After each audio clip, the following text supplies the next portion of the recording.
we have some local elected officials. I saw Ben Ellenbass from the County Council, Whatcom County. Thank you, Ben. I saw Kathy Kirschner, also from the County Council. Thank you for coming, Kathy. There you are. Good to see you. And we've got some, obviously, also elected Sheriff Bill Elfo. I saw down here. He's going to speak in a little bit, but thank you for being here. Let's see, Lynden Mayor, who's going to speak in just a minute. Mayor Scott, thank you. And we've got some candidates. Mark Stremler, candidate for County Council District 4. Mark, where are you? Thank you for being here. Hannah Ordos for the Whatcom County Council at Large. Hannah, thank you for being here. Thank you for running.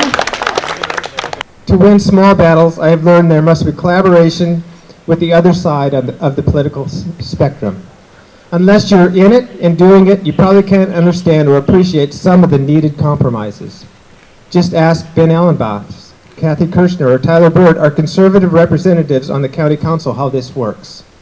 They are a strong coalition of conservatives that always need just one more vote to get a majority on any issue. But it was impressive to watch them work together over the past few months to hammer out an ordinance that got the jail measure on the November ballot. And I actually believe we have a plan that will pass and work.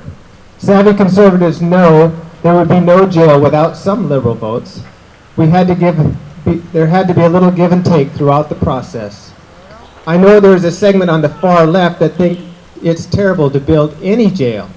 At the same time, on the far right, there is resist to any new taxes. But here's the reality. To get things done, to move the needle, to shift the direction, is a slow and steady race that requires collaboration and, yes, sometimes tough compromises.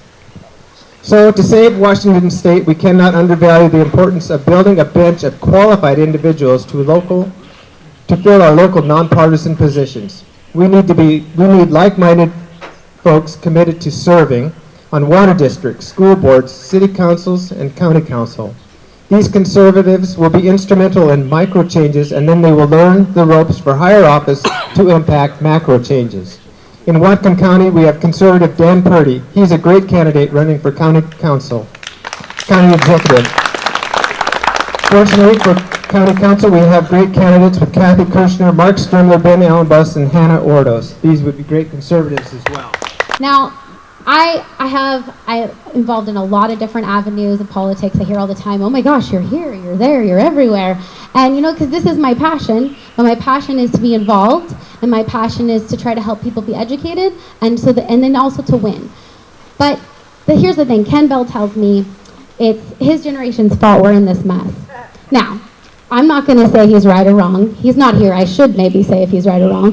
But what I'm going to say is it doesn't matter whose fault it is that we're here. I want to see our young Republicans come up, be involved in county council meetings, going to those county council meetings, watching, there with Ben when out in those county council meetings, having comment, because like Ben says, or someone was saying last night, they left the meeting and they said, was it set them free or something? They want to let everyone out of jail, everyone out of prison.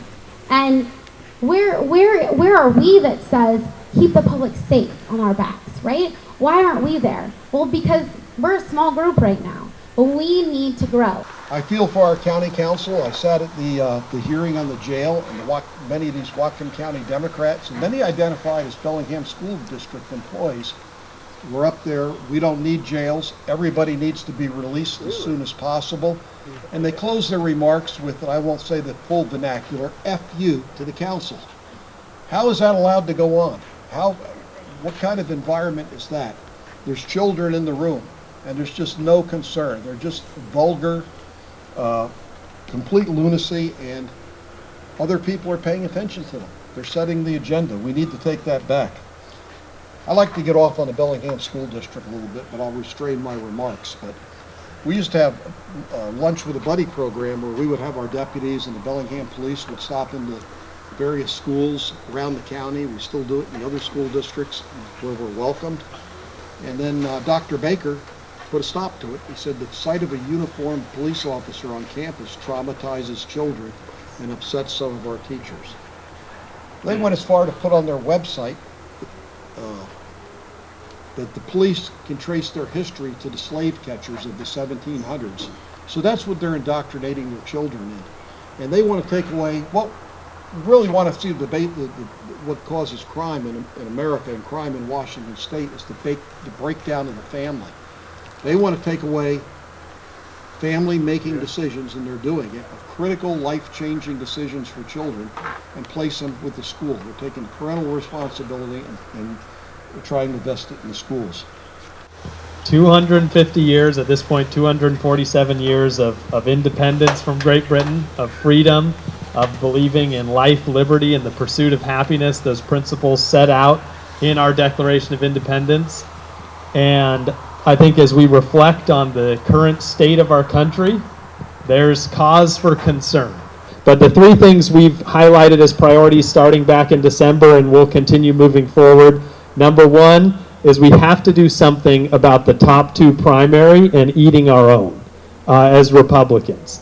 And so what we've proposed and put forward is, and there will be a rule proposal voted on by our state committee in August, to implement an endorsement state convention in 2024.